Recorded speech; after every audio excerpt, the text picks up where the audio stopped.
2. 2 comme 2 à la coque, 2 là. Ça va pas être casse-pied du tout à l'image, ça, vous allez voir. Le mot du jour, appellation. Appellation, et dis-moi que tu m'aimes.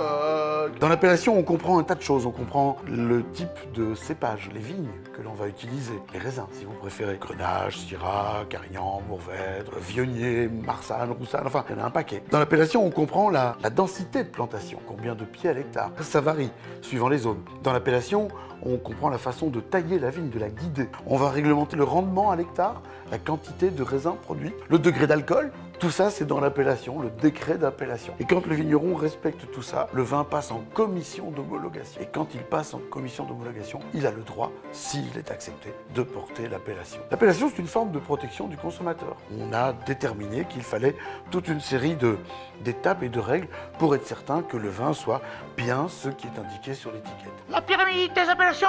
Et vous avez vu, je pourrais faire un numéro de ventriloque, on voit presque pas mes lèvres bouger. Quand je mets les mains devant. Il y a une pyramide des appellations, il y a une pyramide hiérarchique. On a l'appellation régionale, qui est l'appellation de base, décrite en 1937, qui s'étend sur 171 communes, sur 6 départements, enfin un truc, oh, c'est grand. Puis on a un peu plus petit, on a l'appellation Côte-du-Rhône Village, appellation d'origine contrôlée, ou AOP aujourd'hui, c'est le vocable européen. Et puis l'étage au-dessus encore, on a 20 Côte-du-Rhône Village avec le nom du village ajouté. Vous avez suivi? Côte-du-Rhône Village, puis Côte-du-Rhône Village avec le nom.